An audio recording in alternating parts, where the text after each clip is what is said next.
Hello,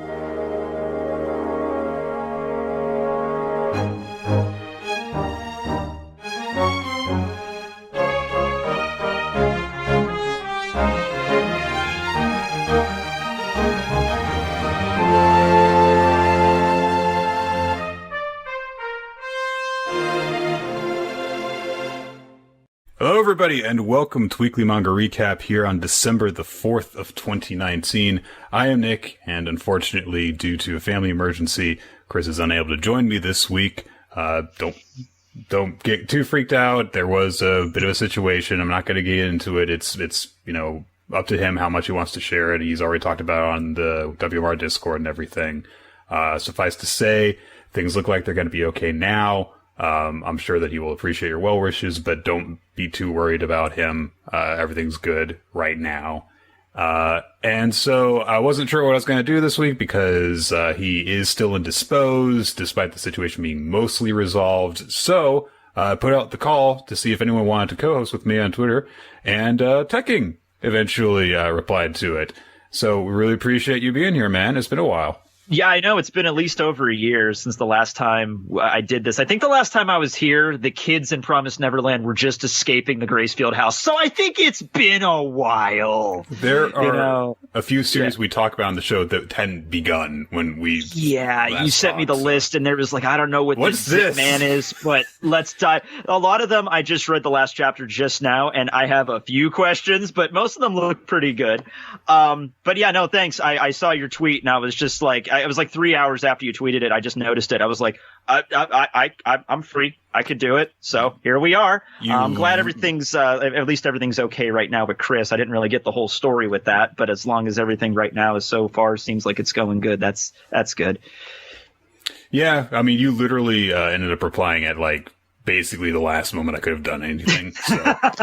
Okay, cool. So we'll call it, arriving in the nick of time to save the day. That's what we'll do. There you go. Yeah. It ties back in. But we're already starting off late, so we're just going to get into this. Get into it. We're going to kick off the recap portion of the Manga Recap with My Hero Academia, number 252, The Unforgiven. So this is one of the series I know that you have been keeping up with, because you occasionally talk about My Hero Academia on your YouTube channel. I just did a whole thing about Endeavor like 2 days ago, in fact. So yeah, this was a really great chapter. You are primed to talk about this with me. Mm-hmm. So last time the kids defeated Ending in very short order. Endeavor had hesitated, and we find out why exactly in this chapter, and they sprung into action, saved Natsuo, and saved all of the cars that he had thrown up into the air, and took him out. We begin this chapter with Endeavor embracing Natsuo and also Bakugo, because he was there too, and Bakugo is very upset about this. He keeps on, in typical Bakugo fashion, I don't think that he actually does anything but scowl in this entire chapter. Is that anything different from what Bakugo usually does? I don't know if I've ever seen Bakugo actually be happy, come to think of it. That sounds terrifying, just picturing that in my head. Just like him smiling. And I'm sure I know that Bakugo's like the most popular My Hero Academia character, so there are probably some girls out there who'd be like, oh, he'd be so sweet. It's like, no, it'd be terrifying, because it'd be so wrong. It would just be really, you'd get your eardrums blown out after a while, just because he yells everything, Ending is upset because the wrong people ended up intervening. He wanted Endeavor to kill him, of course. Mm-hmm. Bakugo checks with Deku to make sure that everyone has been saved, and Deku's new quirk worked just fine, so they're all good. Bakugo looks to Endeavor to make sure that, we beat that villain faster than you. And Endeavor is kind of like, good job, and most of his attention isn't actually there.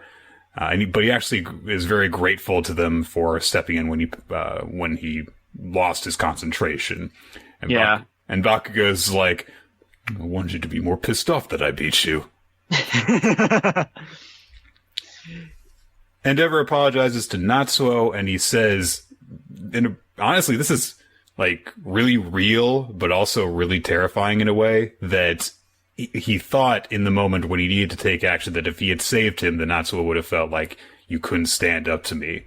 And he says, believe it or not, I was never trying to neglect any of you, but all I could do was blame others and dodge responsibility. And also, I might as well have killed Toya myself, even though I was not taking responsibility for that up till now. And Natsuo is pretty shocked by this because, well, for the past his entire lifetime, Endeavor has not really been owning up to the stuff that he's done up until now. And so Endeavor's like, Toyo always told me everything, and you know what? I'm not going to forgive you. I can't. I'm not as caring as Shoto. And Endeavor says, well, yeah, I know, but you also, despite that, you still, make the effort whenever Fuyumi calls on you, whenever your mom calls on you. And, your sister has that idea that we could be a big, happy family. And, that's what I've ruined. And she wants it back. And that's why you're trying it all, because you care how she feels, because you're a caring person. And Natsuo thinks back to when Deku was talking to Todoroki, to Shoto earlier, saying, you're trying to get yourself ready to forgive him, that there is that similarity between them, he and his brother. But Endeavor says, you don't have to forgive me. I'm not looking for forgiveness, I'm looking for atonement. And Natsuo is still pissed off about this, and he says, very rightfully so, why do I have to be the one to come around to this? Why? Just because you're trying to atone. I love that. I love that panel. I love that page where he's like, how come I have to be the only one to change, after what you did? I should be in the right here, basically. Yeah. And he is. He should be. Yeah, yes, he is, yeah. It matters that Endeavor is making the effort, but that, like, we've been talking about this the last couple of weeks, as this has been more and more the focus of the chapters, that just because Endeavor is making the effort does not mean that he deserves forgiveness. I did the whole thing on this, and it's a really serious subject matter, because you're basically dealing with, spousal and child abuse here. Yep. But the conclusion I came to is, like, no one has the right to tell you that forgiving someone is like, you have to do that or you can't do that. It's just like, that has to be on you 100%. And even if you arrive at the conclusion, I can't forgive somebody, that doesn't mean you're a bad person. That's just, it's just how it goes. Yeah. Meanwhile, Bakugo's in the background like, stop, I just wanted food. Yeah, he's just like, don't bring your damn family drama into this. Oh, Bakugo. Endeavor starts to make a proposal, but Ending suddenly speaks up, saying, no, you're not supposed to be like this. You're supposed to be ferocious and arrogant. You're supposed to have, dazzling light. You were supposed to be my hope, and you've gone all wrong. By the way, says the guy that was attempting suicide by a cop, basically, or suicide by hero, basically. I mean, that was pretty. We find out as the cops arrive, and Ending is taken away, that his quirk allows him to control white road paint. Yeah. Which is what the bandages looked like. What they took the form of what looked like bandages. It's a unique thing. It also makes sense why he ambushed Endeavor on the street, with Natsuo in tow. I have to say, though, so the guy's quirk, is related to the road. He wanted to be killed by Endeavor. Dead end. It was right there, Horikoshi. Yeah. What were you doing? Ending. Dead end. Come on. Oh my god, that would have been way cooler. Yeah. That's a great villain name. Dead end. Ending. Well, he had a few bats loose in the belfry up there, so maybe he wasn't as clever, but yeah. Along with his ability to not be a psychopath went his cleverness and wordplay. So exactly. But that's such a weirdly specific quirk. Like, I can rip the lines off. Is it roads specifically? Like, that's such a weird. That's what they say, road paint. So I don't know. Yeah, it has to be road paint specifically and white for it to work, apparently. So, also the cop says that he took a drug to power up his quirk. But yeah, like trigger or whatever it's called. Yeah, that's pretty much regular at this point. Endeavor's driver warns him, hey, this is the second time in the past few days you've been targeted, referring to the weird glass manipulating wizard guy that they encountered before. There's a little moment where Natsuo is actually thanking all the kids, and he actually stops and is like, oh, thanks. I don't know your hero name when talking to Bakugo. And Deku's like, it's just Bakugo, right? And Bakugo's like, no. And Deku's like, oh, but tell me your hero name. Bakugo's like, no! I've got to tell someone else first. So yeah, probably. I would assume Best Genus, because he did make that promise with him. I mean, it is all but flat out saying at this point, he wants to tell Best Jeanist his name. The next time he sees Best Jeanist is when we will learn what Which is great, because Best Jeanist, we haven't seen him in forever. And I've also, I mean, there's a bunch of theories on what it's going to be. My favorite is he's going to be the exploding hero Ground Zero. That's a pretty cool hero name. I don't know what was so bad about, Explosion Murder King, honestly. Explosion Murder Kill. Like, I maybe the little kids might be a little startled by that. Just a little, maybe. That's okay. He'll save us all with explosions and murder. Yep. He's got to do what you got to do. Dynamite. That's a good one, too. A few days pass. Endeavor brings Fuyumi up to speed days after the fact, I guess. Natsuo says what happened. And Endeavor says that, hey, I've talked with Shoto and Natsuo, and we know, what you've been doing. You've been trying to make this, safe and sound household for your mother to come home to. But listen, you don't have to shoulder that burden anymore, because I'm going to build a new house for you guys, one that makes sense for your commutes, and one where you can give your mother a warm welcome back. And I'll remain here. So, yeah. And meanwhile, we get narration from Endeavor's point of view saying, my whole family is there, but not me, if I really care about how they feel. And it goes back to, imagined, like, everyone sitting around and having dinner without him. Except him, yeah. So. Yeah, it's dark kind of in a sense, because this is like his idea of atonement. Like, you guys go live in the nice household. I'm going to stay here in this empty house full of all my loneliness and all my bad decisions in life. And that's my atonement. Yeah. And, honestly, like, this entire story, a lot of people have been really uncomfortable with, giving Endeavor this redemption arc. But honestly, this is about the best decision he could make for right now.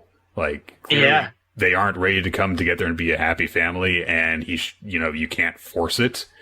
And, so he's going I'm really liking, I'm just really liking the way Horikoshi's taking this, because Horikoshi didn't have to do this, and he's choosing to go the hard route with this character, and he's making it, like, it's not a simple win. You can't just, like, I defeated a villain and everyone loves him again. That's just not how it works in real life. So I'm liking the way it's going. All right. So with that one done, we're going to talk a little bit about Eden Zero. I don't know if you've ever read this, but it's okay, because I have, but not the most recent. I haven't read in a long time. Don't worry about it, because Crunchyroll really seriously fucked up posting the chapters recently. Last week's chapter, they posted one of the chapters from the prior week instead, and they still haven't fixed that.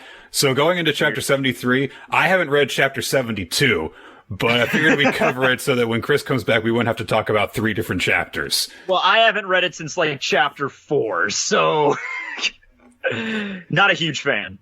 So chapter 73 is Don't Shed a Tear, and that is entirely what the chapter is about, because, one of Drakenjo's men has confronted, Shiki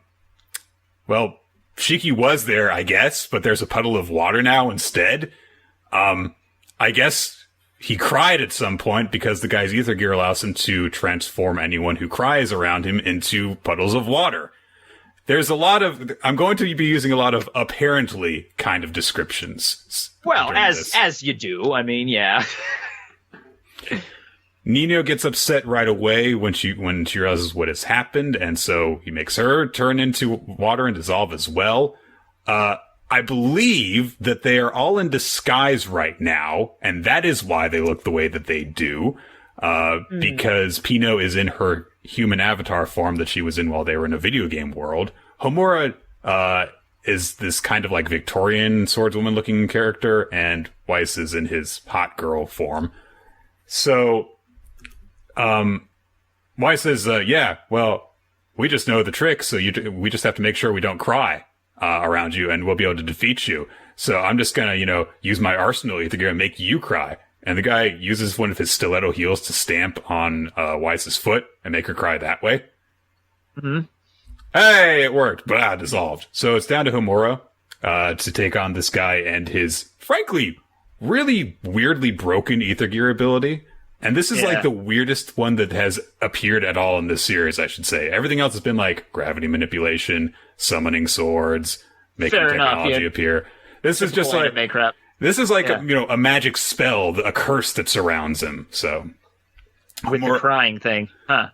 Homura gets her sword out.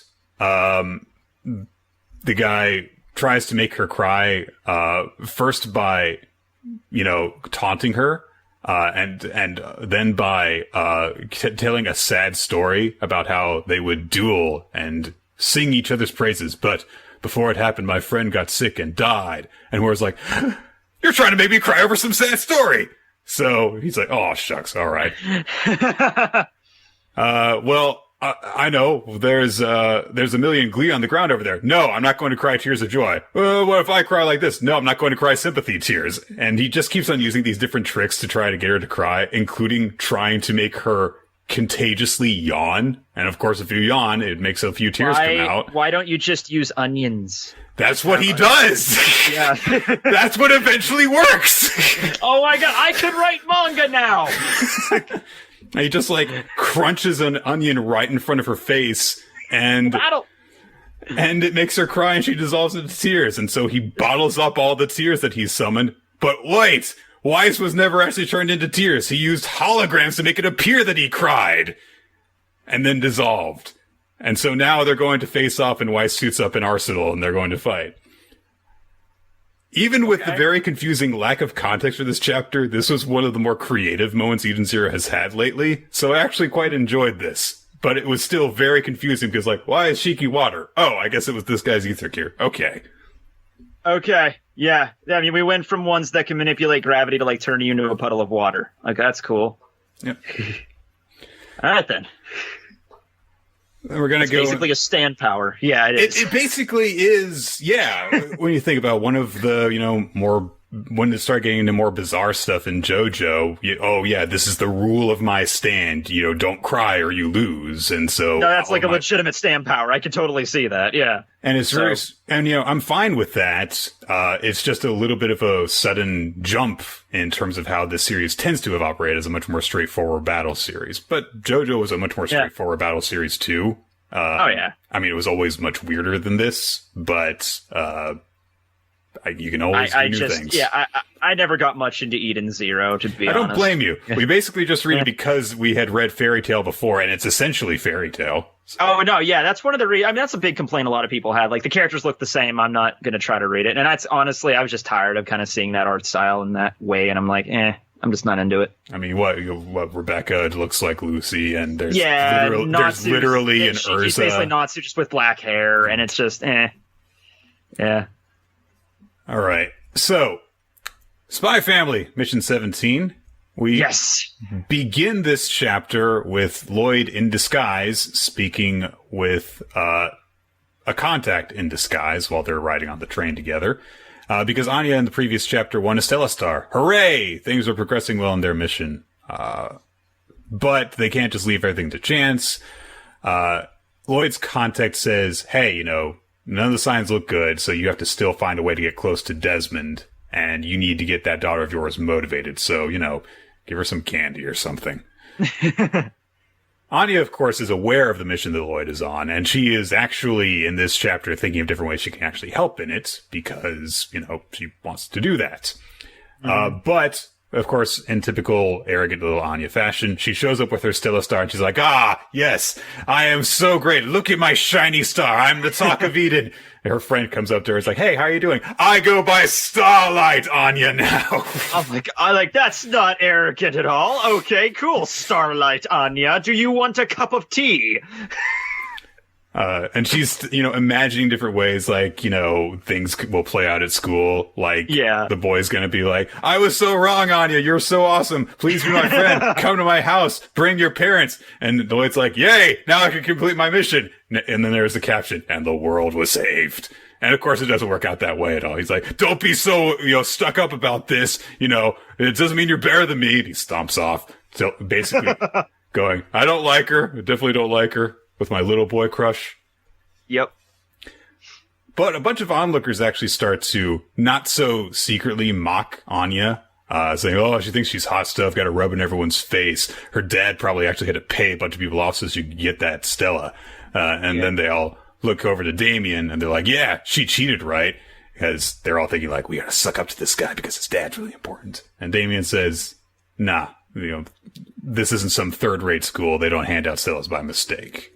So he actually stands up for her a little bit. But he still says, like, oh, man, well, the fact that it wasn't a fluke, that makes me even more pissed that, a run beat me in that sense. Yeah. He doesn't like her, but he's got his values, basically. Yeah. So at lunch, Anya, who still insists on being called Starlight Anya, her friend asks her what she's going to ask for a reward. And Anya has no idea what she's talking about because she's been an orphan all of her life. And she's like, yeah, like if you do well in a test or something like that, your parents buy you a reward. And Anya's like, I could get peanuts. That is a legitimate reward. I mean, I would literally working for peanuts. Yeah. But her friend starts naming off stuff like, oh, I got a cute dress and a tiara, but I haven't gotten anything good like that. And she's, recalling other things that she's gotten in the past, like a pink tank. With a little bow on the front of it. Well, that's how you tell it's for a girl, Yeah. It's the Barbie Panzer, so. A warplane. I'm like, God, jeez. Like, yeah. So Anya's like, I could ask for a castle. And she's like, okay, man, that's a little bit too much. Maybe a year's worth of peanuts. Okay, why do you keep asking for peanuts? Seriously. But this gives Anya an idea because she says that the one gift that she got as a reward was her dog Weasel, or Wheezy. And Anya gets a little bit of an idea. She looks over at Damien, who's passing by, and he's like, hey, do you have a dog? And he's like, who cares? Don't talk to me. But of course he thinks of his dog Max, and Anya imagines in a wonderful little sequence, like, I've got a dog too. Well, I bet my dog Max is better than your dog. Bring your dog to my house and I'll prove it, and bring your parents too. And of course Lloyd goes there, is like, let's stop the war. And the world was saved. And the world was saved. That's how easy this is. I love Anya's imagination bits, whether they go awfully or they go incredibly well. Like, when it's her worst case scenario, like, her parents fight, and let's abandon Anya too, when things go well and the world is saved. So Anya goes back home that day and she asks for a dog. She needs a dog for world peace. Just says it like that. And of course, this entire family is full of weirdos. So Lloyd's like, well, if we have a huge dog, it would be very good for security. And Yora's like, but dogs would be so vicious. What if it mauls Anya to death? That's the scene. I'm reading this and I'm like, oh, this is a pretty cute little manga. Then I see that. I'm like, holy shit. They just showed a dog mauling this girl. I'm like, that's awesome. I mean, not, but it's funny, So Anya clarifies, no, I want a cute dog. And Lloyd's like, oh, okay. And you're just imagining the dog getting a knife and cutting her throat. Yeah. She pictures like a little Shih Tzu grabbing a freaking knife and just slitting Anya's throat with it. I'm like, good Lord. Okay. So that's the kind of tone we're going with. Yeah. All right. So Lloyd's like, all right, I'll get the agency to get us a dog. But then he says we'll visit some pet shops. And we actually cut over to some sort of compound where there are some guys with some very vicious looking dogs in cages, saying like, oh, there's a real bunch of, bastards looking for ones around here. Maybe they're planning to use one as a bomb dog. Maybe they're doing it to, in order to use them for people's playthings. And as they're checking some, they actually happen to pass by one that's just kind of like, very quietly sitting by itself, and its ear twitches, and an image of Lloyd, Yor, and Anya all looking down at him and smiling appears. And it kind of lurches up and sits up, and it's this kind of like rodent-looking thing. I'm not sure if this is an actual dog. It could be. I don't know dogs, but it's clearly a very big dog. I went with Saint Bernard, but it's a Magic Future Sight dog, basically. Yes. So, and of course, if the family's gonna get a dog, it's got to be a weirdo just like them. So, I mean, it honestly reminded me of the dog from Full Metal Alchemist, if you remember that little moment there. Before the fusion, you mean? Before the dark times, yes. So a Mastiff? My boss has a Mastiff. I don't think it looks like a Mastiff to me, but Mastiffs are huge. So it was a cute little chapter. I really liked it. And, I think it's been long enough with this dynamic between the three characters that it's okay to add, a little side character to it. And it's going to be interesting to see, this world through the eyes of a dog who can see the future. So, out of all of the chapters I had to read that I don't know anything about the previous chapters, this is the one I think I'm most interested in. It's only like 17 chapters. I think I'm going to go back and read this from the beginning, because this one actually does look pretty interesting to me. Yeah. And it used to be entirely available on Manga Plus. It's available through a Shonen Jump subscription. Yeah. I do want to make a brief note about Beast Children. We haven't even been talking about this consistently, so don't worry about it. It's the rugby series. They win the scrum. They win the scrum practice. That's what happens in the first 15 pages, and so they did it. They did it, and so of course our protagonist thinks to himself, "We keep moving forward. I'm not alone anymore." And everyone's like, let's go back to practicing. And he's like, hey, let's do it again. And next time, senpais, you go up against us 8-on-8 instead of giving us a handicap like that. And they're like, all right.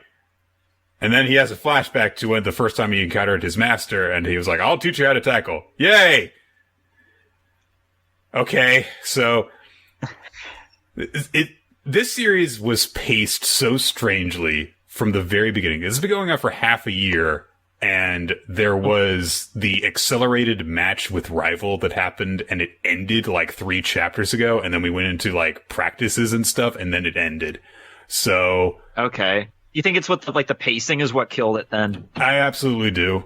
Yeah, I know that it was largely introduced to be in conjunction with Japan hosting the World Cup of Rugby this year, and so I was kind of thinking to myself, well, maybe it'll just be canceled whenever Japan's knocked out. No, it kept on going a few weeks after that. Yeah. So, but it had flashes of potential in terms of the way it did things at certain points. There was a cool thing that it would do whenever the main rivalry would meet up with each other. But other than that, there are so many characters in the series that, because I've been reading this basically from the beginning, I've skipped a few chapters here and there, but I barely remember anyone's names because they left so little of an impression on me. So it's a shame because I like a good sports manga, and this did not turn out to be great. So, other Spy Family series. Yeah, I went from reading no Spy Family series to two Spy Family series. Mission Yozakura Family, Mission 15 Cupid's Needle. A new character is introduced in this one. We still haven't gotten the chapter focusing on the last sibling. I'm sure that Chris would be very upset if he were here because he's been looking forward to that for a long time. Damn it! All right, then I channeled Chris for a second. Basically, what happens in this, and I'm not going to go into too much detail in it, a female assassin emerges. She's referred to as the Manhunter spy, Ayaka Kirisaki. She uses needles. Yandere! Basically, she uses needles. Yeah. Holy crap, Yandere syndrome. She uses needles to stab people. She throws them at people. They've got all sorts of different poisons on them. She shows up at school trying to kill Taiyo because she's in love with him. She fell in love after seeing a bunch of stuff about him on the black market. There's a bounty out now for him because of the stuff he's been up to. I do like the detail that it's an incredibly unflattering picture because it's while he was in the middle of a mission, and so he wasn't posing or anything. Yeah. He says he's like, I'm about to sneeze. Yeah. And Ayaka is pretty crazy right now. She actually throws her needles at a random hitman that was being sent to try and take Taiyo out to get the bounty because she doesn't want even a single hair on Taiyo's head to be touched before she can take his life. She's pretty crazy, clearly. I would say so, yes. Turns out that she spoke with Kyoichiro about this, and since Kyoichiro is like, well, I vowed not to harm my little sibling, but it's fine if someone else does it, go right ahead. Yeah, that sounds about like what he would do. So Taiyo tries to go throughout his day at school while needles just keep on appearing in different places, in his chair, on the ball and gym class, just flying at him from the neighboring desk that she's at. And yeah, eventually she gets kind of fed up with waiting, and she just uses her needles to control everyone else in the class like puppets. Like freaking Illumi from Hunter x Hunter. So like you do. But okay. Yeah, you do. She uses them to try and hold down Tayo so that she can take him out once and for all. Mutsumi tries to intervene. But coming up behind Ayaka, the hitman arrives from before, pointing his gun at them, and everyone realizes what's going on. Mutsumi dives forward, pushes Ayaka out of the path of the bullet. Tayo breaks free of the people holding him down, hits him with his taser gun, and knocks him out the window. And Ayaka's like, why did you save me, to Mutsumi? And she says, well, I couldn't stand by and let someone who said they liked Tayo die. Very selfless wife, I guess. If this just turns into like a harem comedy, I'm going to be disappointed because I don't think we need another one. I've heard that they've been introducing characters like crazy in the last few chapters. So, yeah. I mean, I don't know how many of them are all women, so we'll see. There's two other female characters, my mistake, in the story. I don't know, man. It's only chapter 15. It's looking like they have shown go there. No interest in Tayo because Mutsumi is their sister and she's married to him. But yeah, all of a sudden introducing this, and it's really weird because we started off this series with Tayo, Mutsumi, and Mutsumi's got 5 or 6 siblings, and they're like all central characters. And then there's a police contact of Kyoichiro's, and now there's this girl. We're on chapter 15, and there's been a lot of chapters focusing on individual characters.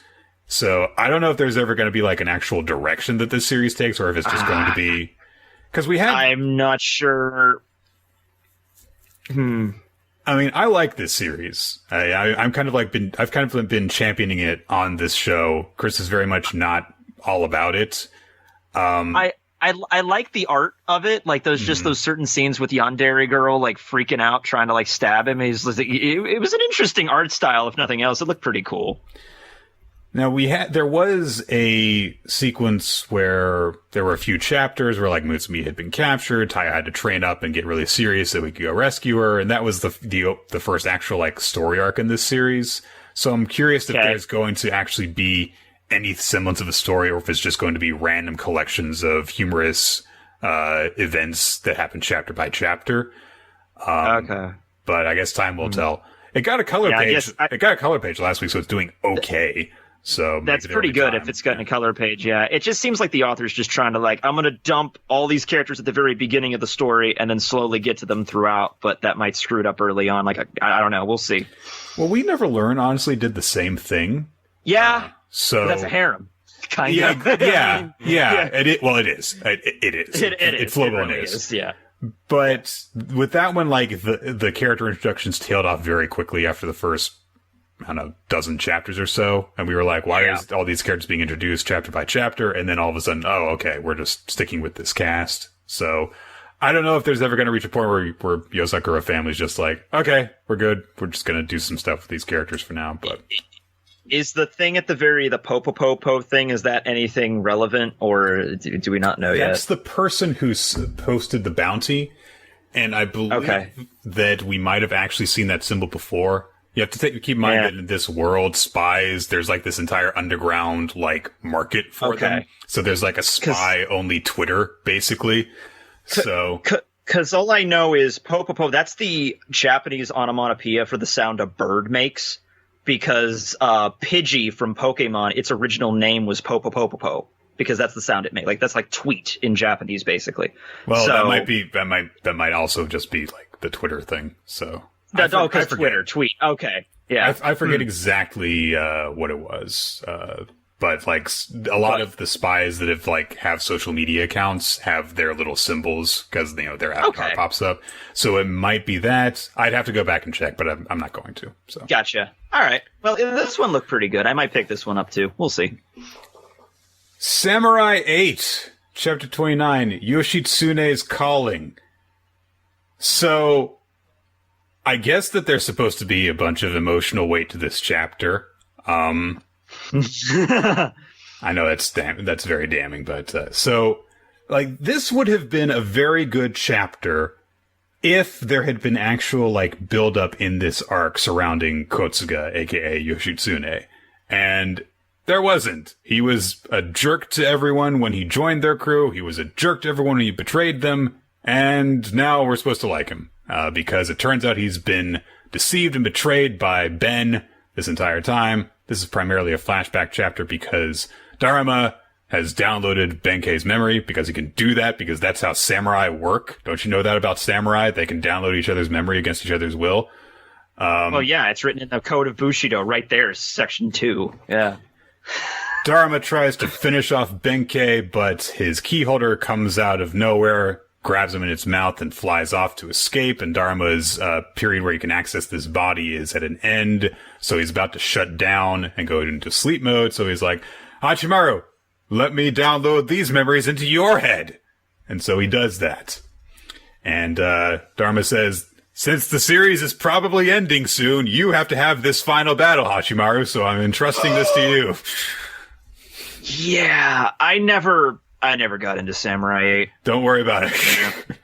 The only thing I've heard about it is that the power scaling of it kind of got really crazy really fast. Benkei's keyholder was the size of a moon, so yeah, see that kind of stuff, yeah. It's shown flashes of potential, but I mean, it's a Kishimoto written series, so you would expect it to be more coherent. That's been the problem. It's that it's gonna be ending soon then. I mean, I have to assume it will be. We've been kind of waiting for it to end for a while. But I imagine that because it's a Kishimoto headed series that they're like giving it every chance in the world to try and get the numbers back up. If you look at if you look at the volume sales figures, it did astonishingly bad. Okay. So. Oh God. Well, I mean, maybe Kishimoto, maybe try again, buddy. We'll see what happens. I'm sure he will, but the main problem with it has just been there's so much lore surrounding samurai and so much explanation of how their powers work that it gets really bogged down in explaining how things work. So because like with Naruto, at least with the beginning of Naruto, we really focused mostly on the characters, and we did learn stuff about ninjas, but it was very much like sprinkled throughout. So this is just more like cramming all that lore in the beginning. Yeah. Well, when did we learn about like what elemental jutsu were in Naruto? That wasn't until like part 2 when we learned out actually how that all works. Hundreds of chapters in. I mean, they explained what taijutsu and ninjutsu and genjutsu were relatively early on, but it was not like, and this is how this works, and this is how this works. It was like, it's this type of technique, and this type of technique, and this type of technique. Okay, let's go. So we'll explain. Yeah, I think they focused mostly on the characters in part 1. By part 2, they're like, okay, now we can actually slow down and explain how all this shit works. Right. And, I don't know. Maybe Kishimoto got used to writing a series a certain way and forgot it. Just didn't feel. Yeah, or maybe he felt like I did ninjas with this. I got to do samurai with this. I'm like, I'm not feeling it. So, Dharma doesn't go, but Hachimaru brings Dharma's ball back down to the planet, meets up with all of their allies, and they basically have a Death Star plans discussion going over what they need to do. One of the samurai's like, oh, we should form a team and go after him all at once. And Yoshitsune says, no, that won't work. This place is what he uses to choose different samurai keys in preparation for whatever battle he knows is ahead. So there are so many followers that he's connected to, you can't just take him head on. So they're like, hey, you're our enemy. And Yoshitsune is like, listen, like, I'll tell you everything I know. Cause hey, Hachimaru, you know stuff right now, right? So can you like show me the stuff that Ben was keeping hidden from me? And, Hachimaru is like, okay. And so, he pops out his keyholder and, uses his holographic projector to show what happened. And basically what occurred was that Yoshitsune's father was obsessed with like passing things on genetically. Sounds like a cool guy, but, he wanted to. Oh yeah. He wanted to pass on his legacy to his son, Yoshitsune, but he was like, Ben... Oh, Yoshitsune is his name. Frickin'... I forget what their names are. Sanda is actually... Look, I don't care. Okay, Kosuga's real name... Kosuga's son's real name is Sanda, and I think he's part of the... Shana line. Yoshitsune is his father's name. Okay. Sorry. Okay. I wanted to just call him Kotsuga, and I thought that I would be proper, but then I chose the wrong name. My mistake. No one actually cares. I got so much shit for calling Aki the wrong name when going through Chainsaw Man, so But we'll see how many people are like, get it right, Nick. So he went through the ritual of assessment, which included taking blood samples because I guess potential to be a samurai is measured in midichlorians. That seems about to be... Of course. That seems to be what is going on here. So, but Benkei switched the blood vials after Sanda's blood was extracted. Oh no. So they're like, oh no, he'll be inaccurate when they think he's going to become a samurai. And so when Kosuke overheard his parents discussing, he was like, oh, he can't be a samurai. He has no chance to do it. No. Oh no. So they're like, okay. So, and it turns out Benkei was actually eavesdropping on Sanda when he was eavesdropping on that conversation too. So Yoshitsune was still convinced that, because the chance they gave that he could possibly become a samurai were like 2%. So he's like, it's not zero though. It's not zero. Good. I believe that he will do it. I trust in my son. No, he doesn't say that. He says, Sanda is the pure-born son of the Shana line. That's a really weird thing for like the good guy to be saying. It's like, his blood is pure. He could be a samurai. Yeah, that's a little weird. So, Yoshitsune went after his son to basically stab him with the ritual knife. Cause he's like, I know that you can do it, and Sanda's like, no, I'm not compatible with the locker ball. I know the truth. So, no, you are my son. It's fine. But Sanda's mother intervened because, of course, she didn't want her son to be stabbed to death. Sanda stabbed her instead. Then Sanda tackled his father. They kind of struggled for a little bit. Benkei immediately went over to the mother and was like, oh, what a great opportunity. Die. And he took the knife out and mortally wounded her and killed her right away. So now Sanda knows the truth now. Then he calls over and says, like, oh, Yoshitsune is not breathing. And Yoshitsune falls into despair. That's the only way for a samurai to die, is if they actually, lose themselves and give up. So he collapses into his ball form. And so they're both dead. And so after that, Benkei was like, I will adopt you, and your name will be Kotsuga. So, of course, Sanda is incredibly pissed off now that he knows the truth, and he falls to his hands and knees and says, I know that I don't have any right to ask you this, but please lend me your strength for this. And so some of the outlying samurai are like, what an asshole! Look at that coward and traitor begging on his hands and knees. Who now he wants to do that like an honorable samurai.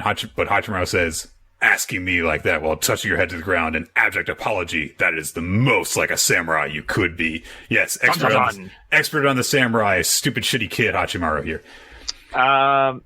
This seems unnecessarily complicated. Well, that's kind of the way things are for this series. Now, yeah. I think that the story in itself is pretty, ridiculously heart-wrenching. I think it would have been much more effective if we had gotten to know Kosuga better during the course of this and gotten to see more of his, sympathetic side. So we would actually care more when his parents were brutally deceived and murdered like this. But the actual act itself, yeah, that's a good starting point of, this is why this guy was following this asshole, is because he had been deceived like this. And so he lost everything. He thought that his father had betrayed him. And so he thought that he could only trust in Benkei. But two problems. One, Yoshitsune still seems like an asshole because he's like, pure blood. My son will succeed me because his blood is pure. That's sounding a little Hitler-y there. Just a tad. Also, his faith that he'll stab his son and everything will be okay is a little bit crazy. Yeah, just a little bit. And then secondly, just the actual context outside of this not really helping to hold it up. So. Yeah. Yeah, this is one I never just picked up, and if it's, I just didn't get the same feel from Naruto. I gave it a shot, but it's like, eh. Don't really blame you. So. Yeah. So we got a new Jumpstart series this week called Zipman. It is a superhero manga, a bit more in what you would kind of think in terms of Eastern superheroes than My Hero Academia, because there is a lot of everything is based around this TV show that the protagonist and his brother would watch called Jackman, which was a very Ultraman, so Kamen Rider kind Sentai of and stuff, Super Sentai and Kamen Rider and stuff. Yeah, lots of flipping, lots of stunt work and stuff like that. So our hero, Tatara, I think it's easiest to call him Kaname because he's got a twin brother in this. So he's an idiot with a really demonic face. He's trying out to be the next Jackman.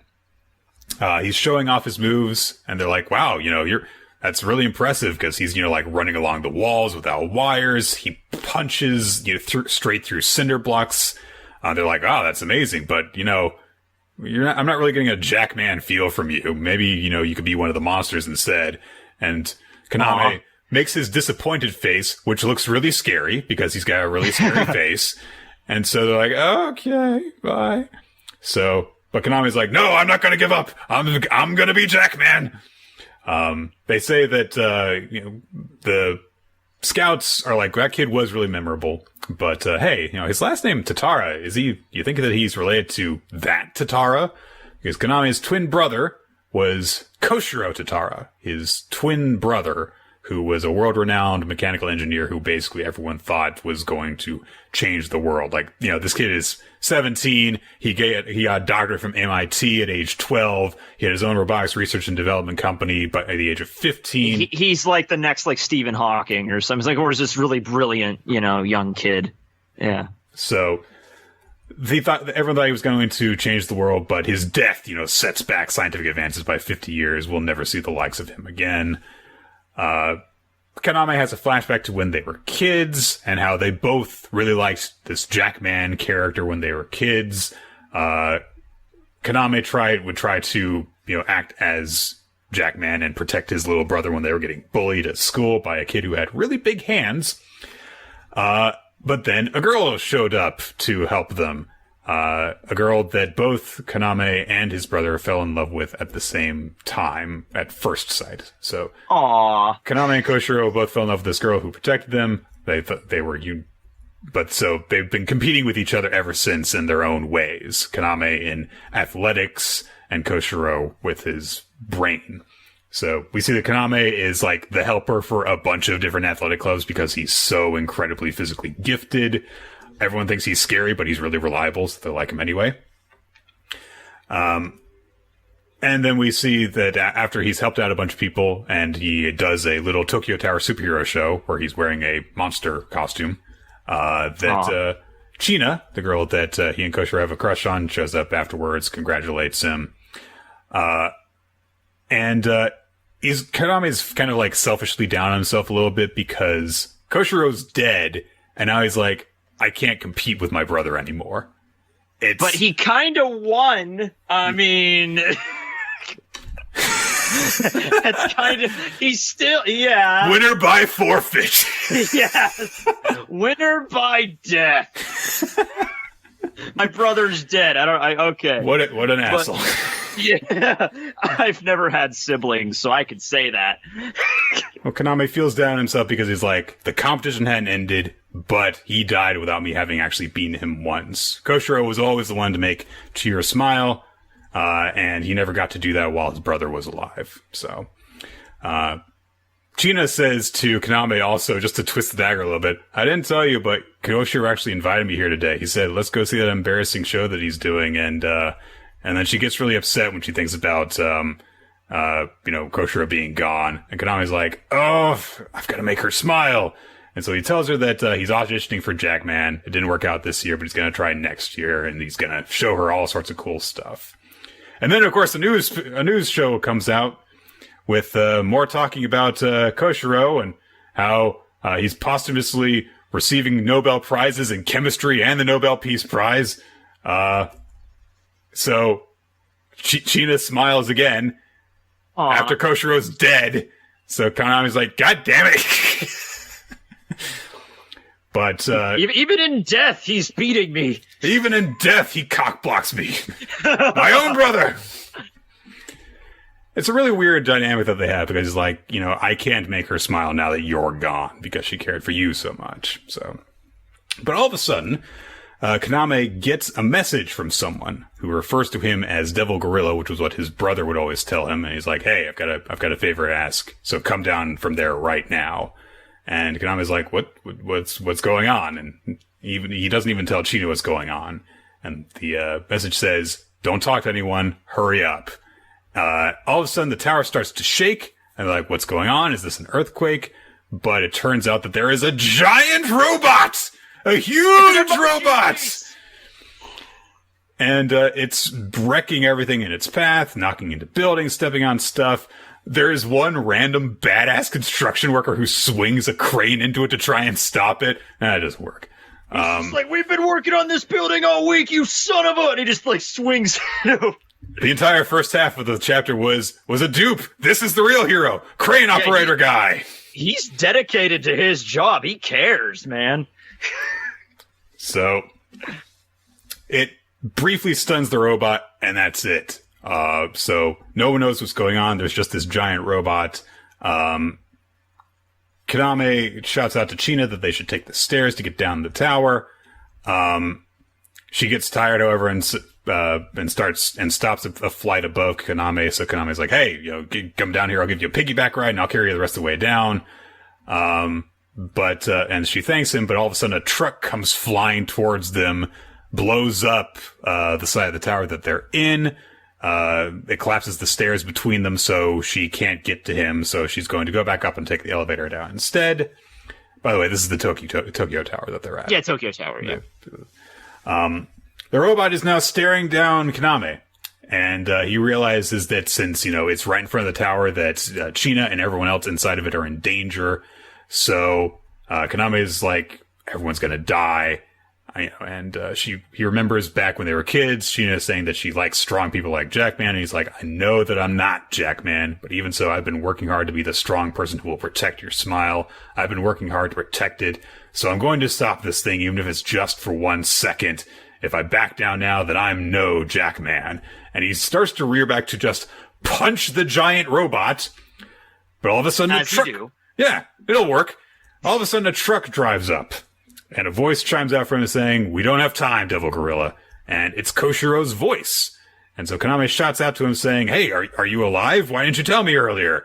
And Koshiro says, stop panicking, calm down. If I explained, it'd go over your head. Nice. Compartment pops open and a bizarre Kigurumi-looking thing is sitting there with dog ears and zippers everywhere along its body. And Kaname's like, what the hell is this? Why do I need to put this on? And Koshiro's like, don't think about it, just do it. This isn't ideal, but under the circumstances, you're the only person I can ask to pilot We got to get this series going. Get in and beat the robot. Come on. And that is essentially what happens. There's a cool little sequence because he puts his hand on the zipper and it registers his DNA and unlocks that way, and he's able to unlock it. He gets inside of it, it zips up in an awesome little transformation sequence. Of course. And it goes zip up! So now he, in this new suit, jumps towards the robot again, punches it in the face, and sends it teetering.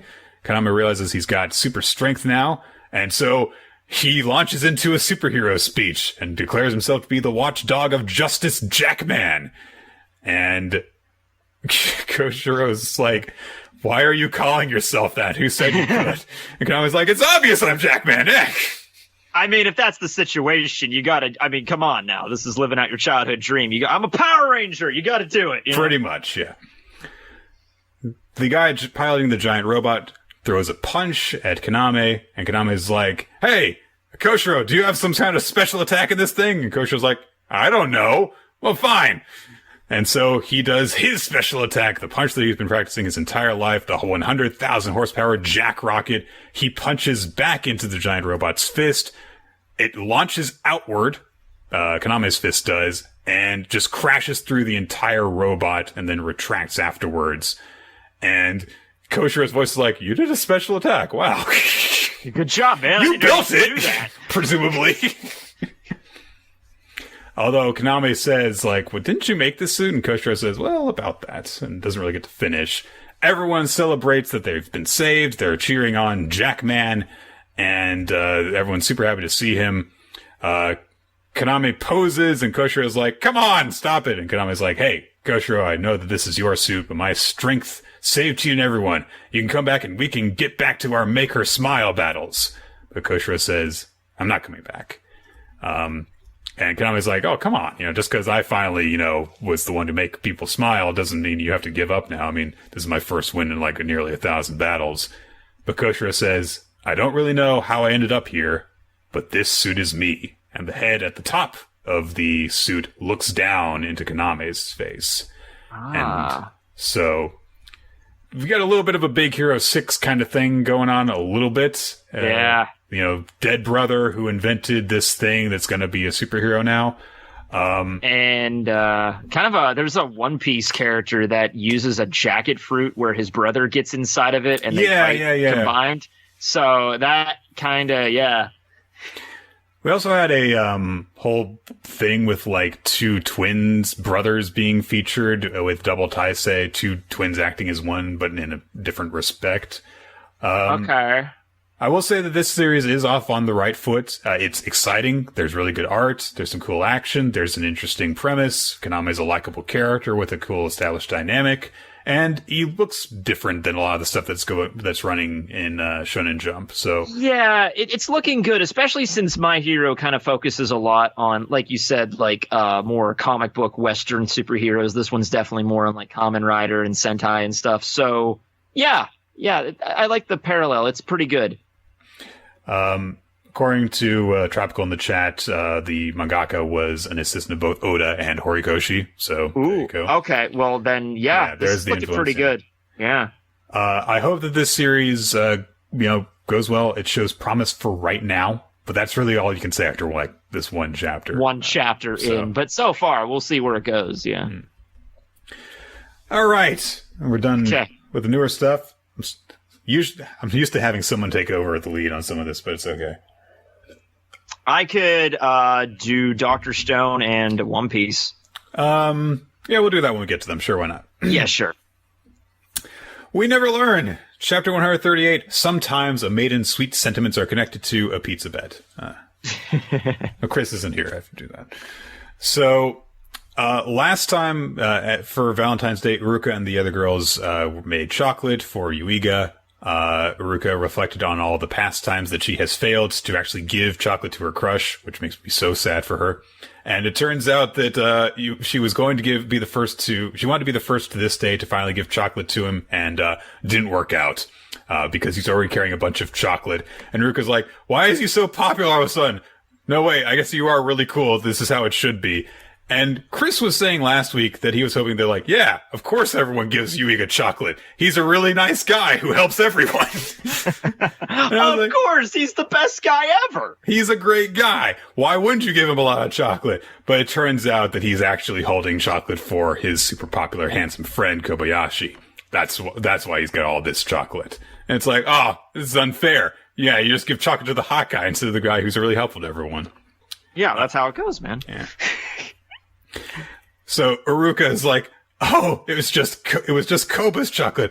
Oh no, there goes my chance to actually give him chocolate first thing in the morning, because the bell rings. So she walks off blushing, is like, I'll do a next break for sure. And of course she's falling into that old habit of, oh no, she always wanted to do it, but she never got the nerve worked up. Kobayashi. Yeah, we've all been there. Yeah. Kobayashi happens to watch Uruka walk off, and while she's blushing, and because Yuiga's like, oh, you've always been so popular since elementary school, and Kobayashi's like, well, yeah, you too. I mean, every year, but he doesn't say anything as he looks over at Uruka and just kind of goes shut, and it's like, forget it. During the next break period, Fumino gives Yuiga chocolate, and she's basically like, the very first thing she says after he reacts is like, it's platonic chocolate. It's just, obligatory, Yuiga bites into it. It's very, very crunchy because Fumino made it. But Yuiga's like, oh no, it's good. Oh, hey, blood. Blood's coming out of his mouth because it's so sharp. And the next break period, Ogata gives him chocolate, and she's like, hey, have some udon. Oh, wait, the chopsticks are stuck. Wait. This is all chocolate. The bento with udon in it that she gave him is actually chocolate. The chopsticks are chocolate. The box is chocolate. It's really cool. I like that because in the last chapter, she was making chocolate by frying it like udon. And it's like, it keeps melting. I'm like, no shit. But then it's like, oh, it actually turned out like this. Okay, cool. It's a nice touch that, hey, everything worked out for her. Cool. Uruka was... She is best girl, just saying. It's the best chocolate, best girl, of course. I like Ogata, but I don't like her for Yuiga. Of course. I love Ogata. Uruka was watching from the shadows again. Oh no, wait, I can't give my... she's actually going to, like, step in and give her chocolate, but Seikijo shows up. And she's like, I hear that giving platonic chocolate is what's in! She's doing it to be fashionable. This happens every year, Seikijo. But, she gives over chocolate to both Yuiga and Ogata's chocolate is modeled to look like her face, but, like, 3 times bigger than her actual face. They're just friends. Yeah. They're friends. They're really good friends. Seriously. Yes, they are friends, Nick. Yes. Have you heard about our pizza bed? No. What's going on with that? We have a pizza bed in We Never Learned that's been going for 2 years now, I think. Okay. Which is whether or not Seikijo is actually in love with Ogata. And I have said... the manga does not explicitly say it yet. It's pulling the soy fun with Yoruichi thing, where it's implied. Yeah. Oh, I thought that was I thought that was directly, like, shown in Bleach. Like, oh no, soy fun has the hots for Yoruichi. That's the way I always took that. But I have told I've told people repeatedly, like, if the series... what side are you on, and what side's Chris on? Chris is on the side of she's in love with Ogata. Okay. I'm on the side of, like, it's a joke, because no Shonen Jump series has the balls to actually do that, so... Until we never learn. Well, we'll see. Okay. So basically, I owe him a pizza if it turns out that Seikijo is actually in love with Ogata. I might have to get on Chris's side here, man. Okay. It's all right. Everyone's on Chris's side. I think we just want that to be the case, you know? He needs this. So... Uruka has been interrupted by this, and she's still not able to hand over chocolate, so it gets to be after school, and Asumi shows up to give some chocolate over to Yuiga. And she rides up on a scooter, and she's like, oh yeah, my dad's always causing trouble for you, so, it's just a little bit of chocolate, it's nothing really. And Yuiga's like, yay, chocolate, food! And but Asumi's like, It's funny because he's poor. He's so endearing, though. Yes. So Asumi's like, well, though, I don't plan on giving chocolate to anyone except for you, so maybe this isn't platonic chocolate. And he was like, ah! He's like, what? And Asumi's like, yeah, I figured that'd do it. But, I'm just doing that so you'll give me something nicer on White Day. She just likes to screw with him. Yeah. She definitely doesn't have a crush on Yuiga back. No, not at all. Absolutely not, no. She rides off before Yuiga can really say anything in response. So Uruka's like, I know, that's perfect. I'll just be like Asumi-senpai and be really mature and cool when I give it to her. And she imagines herself like, yes, are you hoping it's just romantic chocolate? And then she's like, yeah, there's no way I could do that. And of course Yuiga's gone. Grabbing him, but he's like kneeling before, he's like grabbing his chin. Crossing her legs all seductively. Oh, were you hoping that you would get something from me? No, I can't do that! And of course, Yuika's gone. Yes. And of course, 3 out of the 4 other girls have done it already, so he runs into Kurisu. Round this out here, yeah. Kurisu, he runs into Kurisu at the supermarket, and she's like, oh, I was careful not to buy too much today. And Yuika's like, is that a brag? Okay. Oh, by the way, I'm being careful about eating sweets, so here, you can have this, Poco Choco. The chocolate that Yuiga said that he really liked that was really cheap in the last chapter. And Yuiga's like, oh, thank you so much. And Kiryu's like, it's just a little thing. And Yuiga's like, well, they have sentimental value for me, so that's why I love them. Aww. And Uruka's like, no! Everyone's giving him Valentine's chocolate except me! So she gets really depressed. He's like, oh, but he got it and he looks really happy, so if I were to give him something now, maybe it would just be a bother to him. No, you fool! Come on, Uruka! Do it! Read the mood! He's almost home, and she's like, I'll just forget about it this year and do it next year. But then she realizes that she's been doing this year after year after year, and she's freaking going to Australia as her plan next year. So she finally realizes that she doesn't have a next year finally, so she shouts out to Hugo right before he gets to the threshold of his home, and calls out to him, gets up to him, and she gives him her beautifully crafted chocolate. And she's like, it's just, there's no special meaning. It's for you. And she's like, oh, wow, it looks amazing. Thank you. And she takes a bite of it and she's like, oh, wow, it's delicious. And then he recognizes the taste. We get a flashback where every single time that Ruka tried to deliver chocolate to Yuiga, she would lose her nerve at the last minute, but she didn't want the chocolate to go away, so she would break apart the chocolate and craft it into fake Poke Choco so that it would look like it was just a little souvenir that would not look like romantic chocolate. And she's like, been doing it every year. And the only person who knows that this has been happening is Kobayashi. So Yuiga's like, oh, Poke Choco was left for me this year. And he eats it, and it's so super delicious. And he's like, it's amazing how delicious this cheap chocolate is. And Kobayashi's like, yeah, I wonder who gave you those. Weird, huh? And so Yuiga actually realizes, like, has she actually been doing this for 5 years for me? And he starts to say something, and they're both really, really, really embarrassed and blushing. And Ruka's fucking friends show up and are like, oh, it's so romantic. Yup.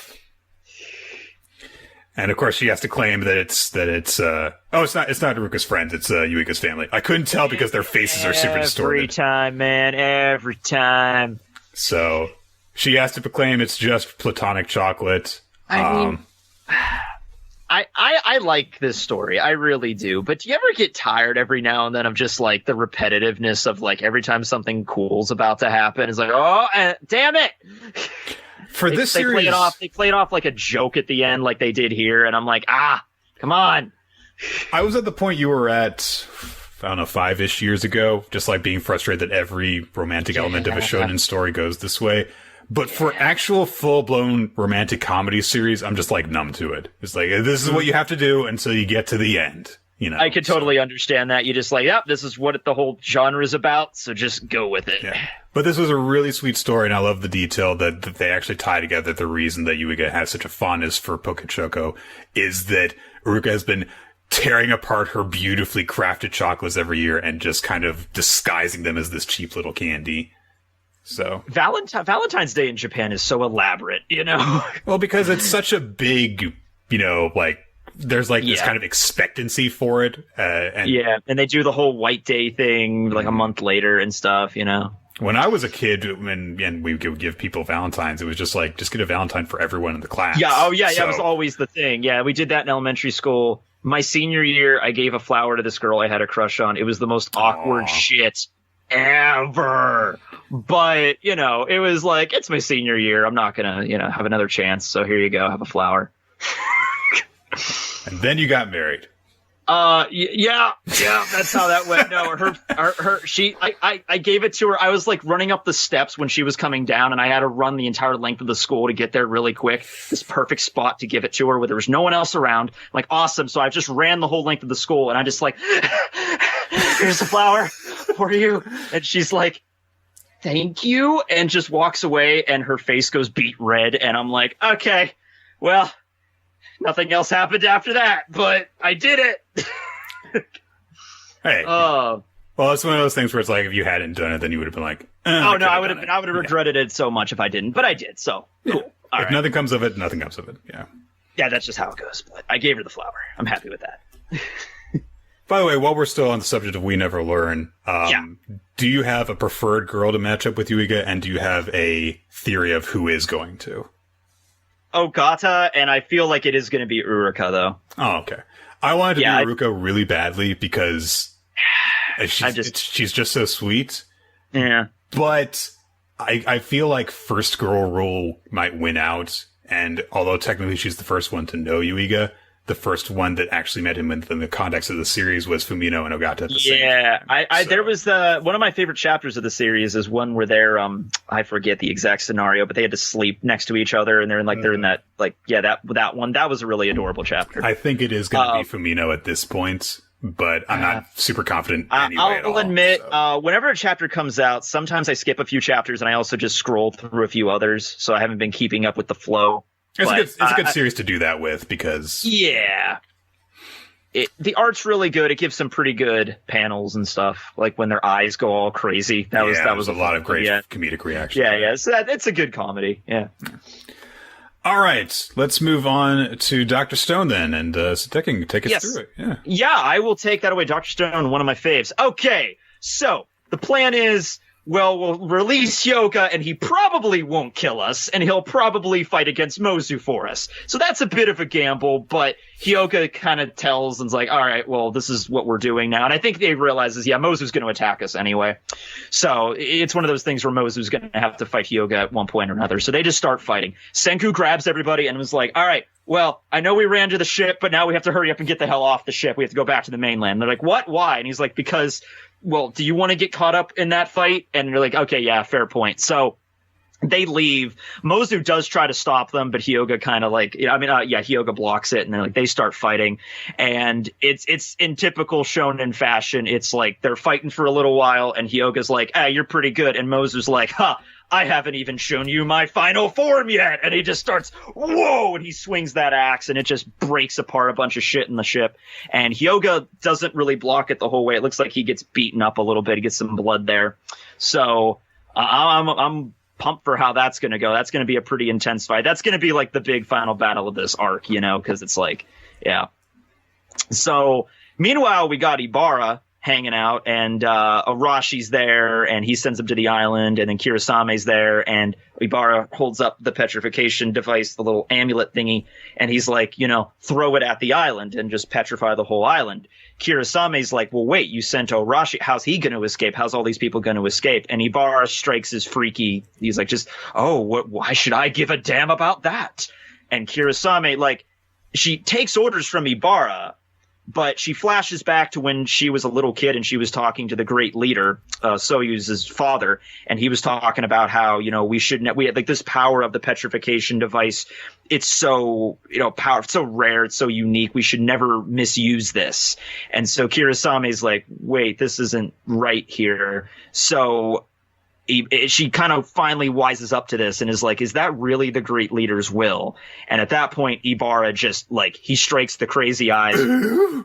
It's like Kirasame's pretty much been like, I don't want to say brainwashed by Ibara, but just like, this is the natural order of things on the island. Mm-hmm. It's like, that's the great leader. Ibara is his like head counselor, like, the counselor, like he's a Jafar, basically. It's just like, yeah. Ibara, are you sure I need to wear this negligee whenever I do anything? It is the great master's will. Okay. Oh my God, there was the one panel where she's like, Lord Ibara, is that truly the great leader's will? I'm panning down and it's like, that's not her boobs. But, they look remarkable. Okay. I do wonder if the design of the bags she carries around on her are meant to specifically look like that. I mean, I get what they are. They're very practical, having a bunch, cargo shorts do not exist in the stone world. I get it. But the fashionable choice is rather, yeah. So at the same time, back at the shore, Senku and everybody, not Senku, Taiju and everybody, they kind of gathered the statue of the great leader. They fixed it with Yuzuriya and everybody, so they're gathered on the shore, and they're like, hey, look, everybody, the great leader's a statue! And of course, Taiju, crazy strong voice, so that just echoes throughout the entire island. Everybody on the ship hears it. Everybody still on the boats, they all hear this at once. Kirasame looks over and her eyes just go like, what? And at that point, Ibara's like, okay, screw this. I gotta flip the kill switch on this fast before Kirasame kills me.